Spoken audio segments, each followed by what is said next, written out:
Vamos a saludar una vez más a Ramiro Cavero, exministro de Economía y Planificación, que está con nosotros para hablar de economía precisamente. Ramiro, una vez más, buenas tardes, y le consulto, Ramiro, ¿cómo estamos en economía? ¿Cómo estamos terminando empezando la segunda quincena de septiembre y en estos últimos casi 3 meses y medio de lo que queda del año? ¿Vamos a terminar bien?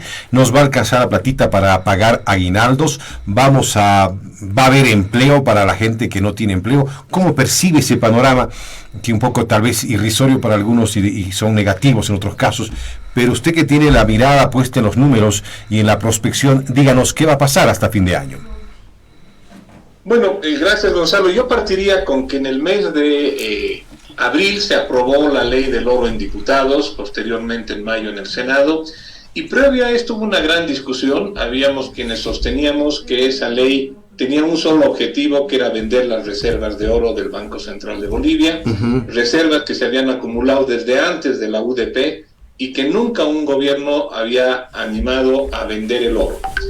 Pero el sector oficialista decían que no, que la ley, de hecho el nombre era Ley para Fortalecer las Reservas, que el objetivo era comprar oro y el objetivo no era vender el oro. Cuando para comprar el oro tenemos una empresa de oro que ya no sé qué hace, porque si el Banco Central compra oro, no sé qué hará la empresa de oro. Tenemos Comibol, y el Banco Central en ninguna parte del mundo se dedica a ser rescatista de oro o buscar a los mineros.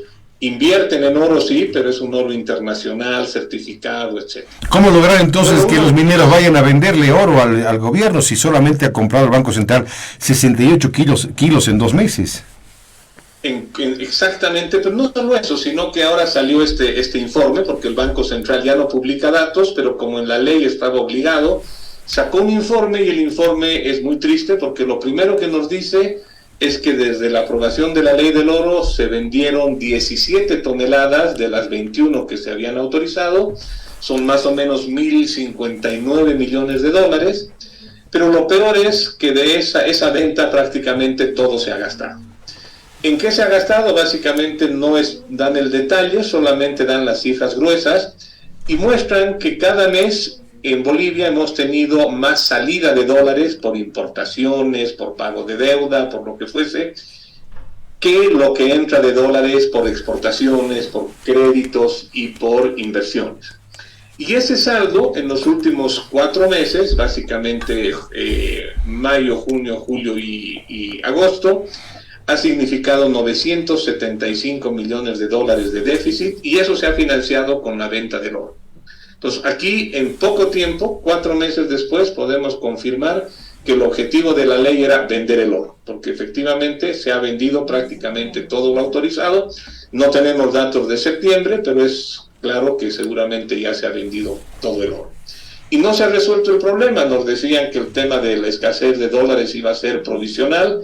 Bueno, eso nos decían en febrero, estamos ya en septiembre, y sigue habiendo un dólar paralelo, sigue habiendo escasez de dólares, con lo cual la solución no era vender el oro.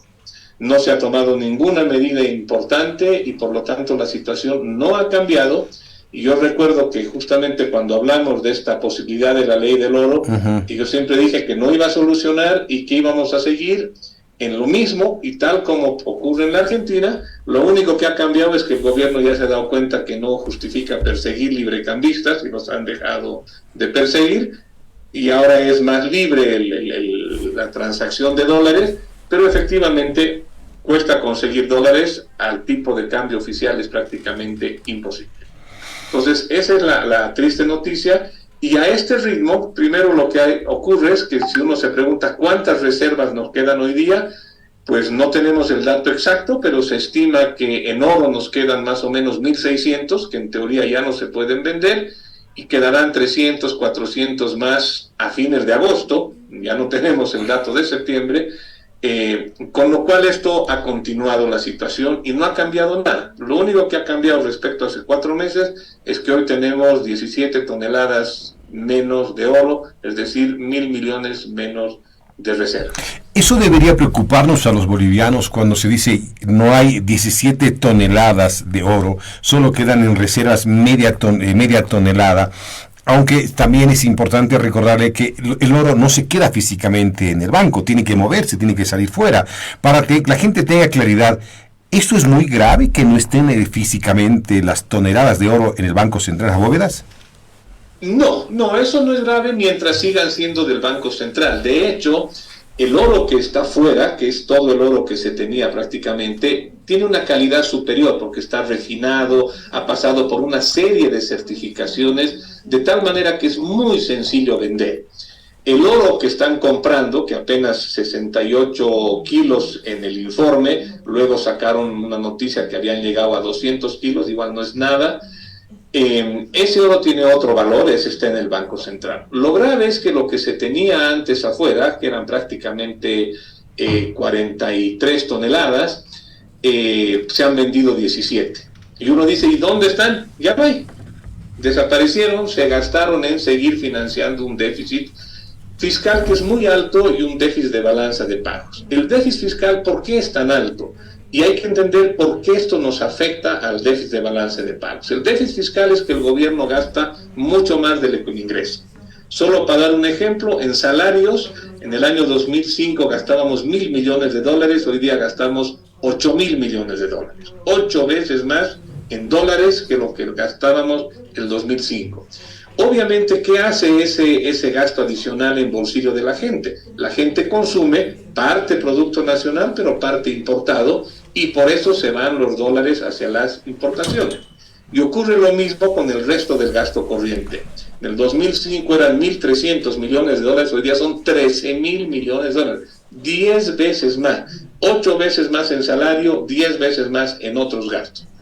Entre estos otros gastos, obviamente, está el subsidio que se da al combustible, y entonces el dinero ya no le alcanza al Estado, tiene déficit fiscal, que lo ha ido financiando con créditos, con préstamos del Banco Central, créditos externos, créditos de las AFPs, hoy día de la gestora, y toda esa deuda hoy día suma más de $30.000 millones, cuanto antes era prácticamente inexistente.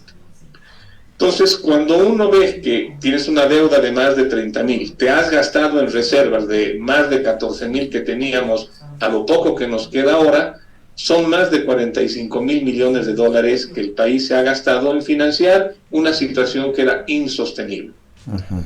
Y uno, claro, cuesta dimensionar qué es esa cantidad de cifras de $45.000 millones.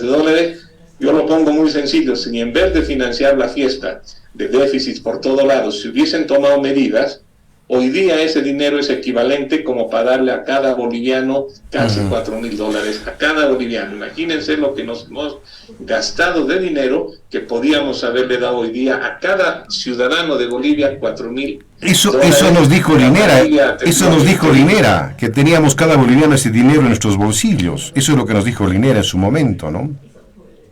Bueno, ahora no quedan ni reservas, queda deuda, ni siquiera el oro, que ni en la UDP se lo tocó.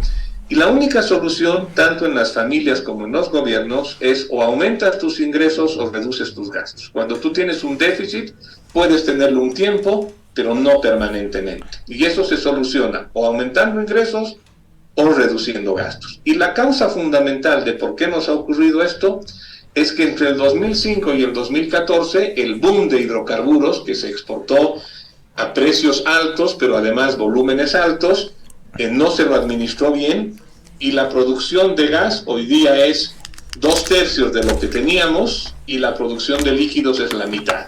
Entonces, obviamente, por un lado te entran por el gas menos dólares al país, y al producir menos líquidos tenemos que importar más hidrocarburos, y eso nos ha generado que en lugar de tener una bonanza, hoy día hemos ido comiendo reservas, comiendo ahorros, endeudándonos, pero ya el gobierno no tiene capacidad de endeudamiento, es muy difícil conseguir préstamos, la emisión de bonos que se puso en el presupuesto claramente ya no se la va a hacer, porque las calificadoras de riesgo nos han bajado en la calificación, y en este momento si el gobierno emitiría bonos, prácticamente nadie le compraría. Entonces sí es una situación complicada. Si bien todavía la inflación se mantiene baja, y digo todavía, porque cuando uno ya escucha en el mercado, hasta en las caricaturas que salen en los periódicos, todo el mundo ya está hablando que los precios están subiendo, salvo en el INE, y siempre se dice eso, lo mejor es irle a comprar al INE cosas y vender en el mercado, ese es el mejor negocio. o comprarle al Banco Central dólares y venderlos en la calle. Esos son los dos mejores negocios que en teoría se debería poder hacer, pero en la práctica no se puede hacer. Ajá. Ramiro, las recomendaciones que se han dado usted y otros analistas es, por ejemplo, reducir el gasto fiscal. Además, eliminar este subsidio que nos está desangrando. El gobierno no va a hacer nada de eso, no va a ir en esa política que plantean los analistas, la gente que conoce. Si el gobierno tiene otra línea y los analistas y especialistas tienen otra posición, ¿quién nos miente? ¿A quién le creemos? De pronto se ha ido enunciando, y eso dice mucha gente también, nos han dicho que íbamos a estar mal, que se iba a caer, y hemos estado 17 años ya con este gobierno, y no ha pasado nada.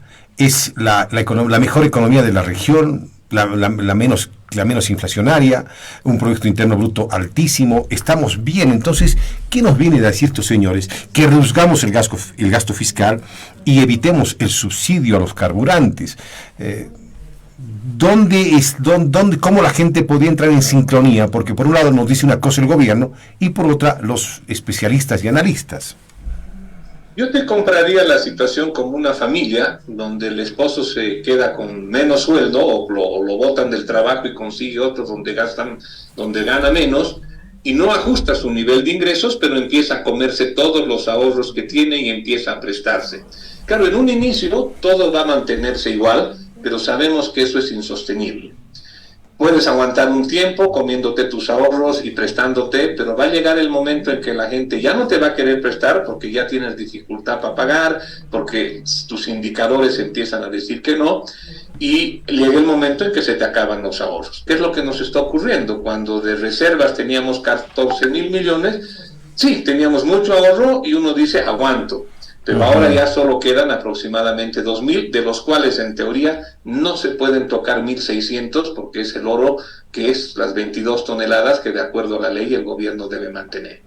Entonces, claramente se ha llegado a una situación donde se ve que era correcto, que no se podía seguir este ritmo. ¿Qué quiere hacer el gobierno? Quiere comprar oro y ese oro que está comprando, pero que no ha tenido éxito, dejarlo en las bóvedas del central y vender el oro que tenemos fuera, que es ya terminar de comerse todos los ahorros que teníamos, porque el oro de acá no vale lo mismo que de afuera.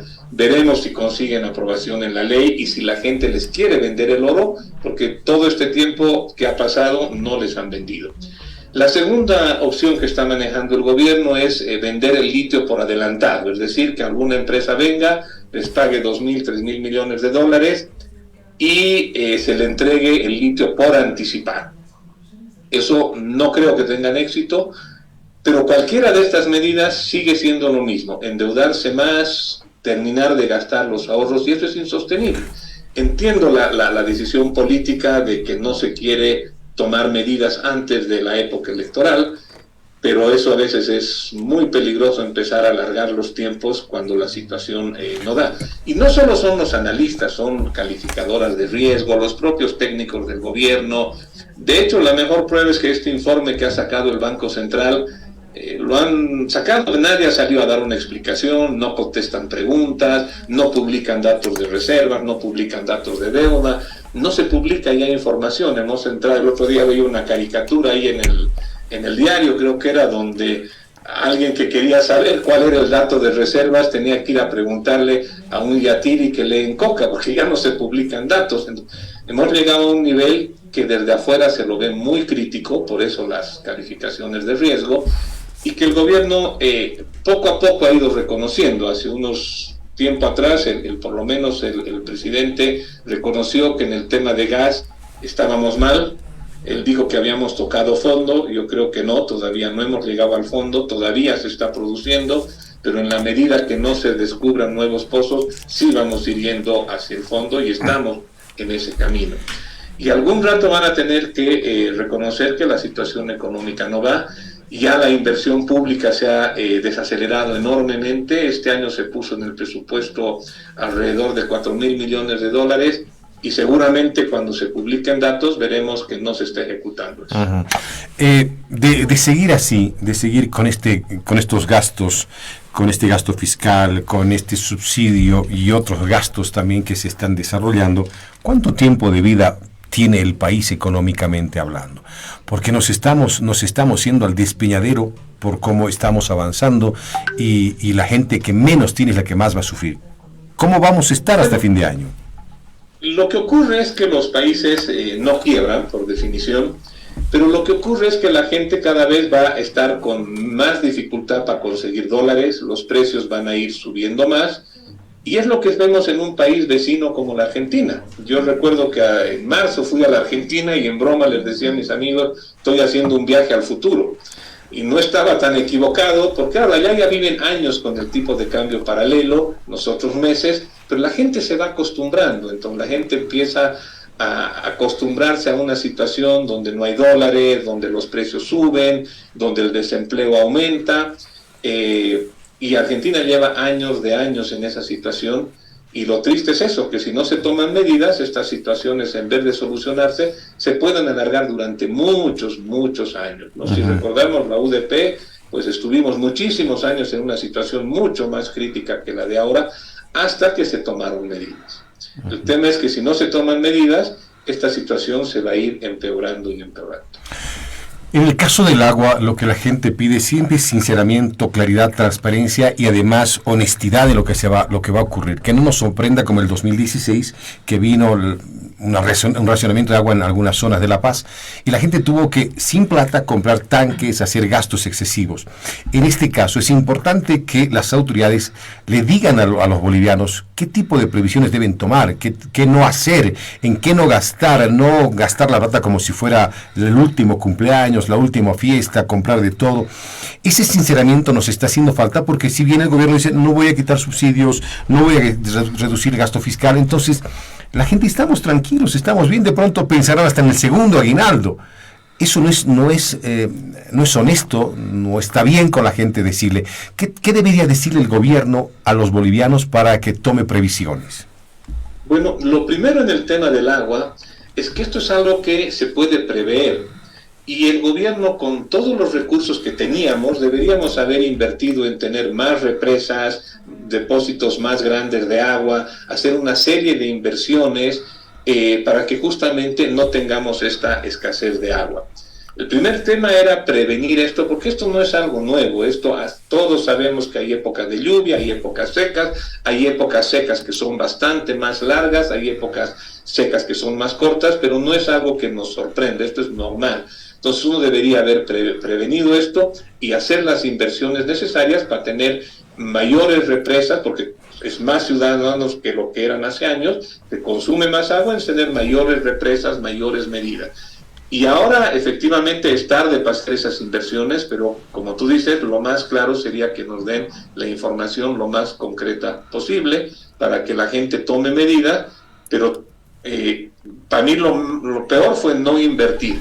Con todo este dinero que hemos hablado, estas cifras millonarias, imagínense las represas que podíamos haber tenido, los mecanismos para controlar las pérdidas de agua que se dan y una serie de inversiones de tal manera de que nos olvidemos de este problema del agua.